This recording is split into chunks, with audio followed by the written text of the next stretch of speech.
Ba kayong gustong sabihin sa lahat po ng bisita nyo ngayon? Magpalakpakan nga yung 1,000,000 bisita ni Nanay Letty ngayong hapon. Ayan, di ba? May gusto po ba kayong sabihin, of course, sa lahat po ng bisita nyo ngayon, and of course, sa lahat ng nag-abala sa birthday party nyo ngayon? Papasalamat ako sa mga taong tumulong at saka mga umaten ng aking birthday. Ako'y lubusan nagpapasalamat sa inyo dahil hindi ko inaasahan na meron pang surprise sa akin. Salamat na lang at salamat na maraming sa inyo.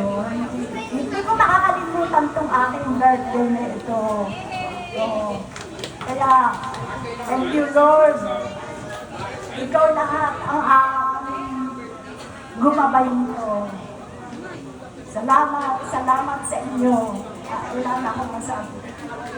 Thank you so much po, Nanay Letty. FYI na po, ngayong araw po hindi po kayo 80 years old. Ngayong pong araw, kayo po ay 18 years old. Okay, 18 years old. Tama ba?